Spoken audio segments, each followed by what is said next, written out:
Hindi ngumunguya maigi, lunok lang ng lunok, hindi uminom ng tubig, daldal ng daldal habang kumakain. Yan, mga bawal yan. Exercise is important. Hindi ko sinasabi patapos kumain mag-exercise. Regular daily exercise. Kasi tumutulong yan to enhance your digestion. Saka yung gumaganda yung blood flow mo. Hindi ba kayo nagtataka kung bakit pag busog ka, inaantok ka?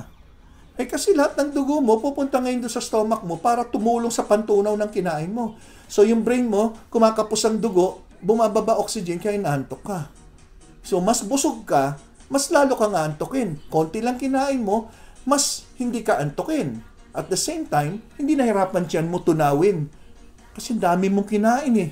Eh paano man nito tutunawin yun? Eh di syempre yung atay mo, yung pancreas mo, maglalabas yan ng mga pantunaw.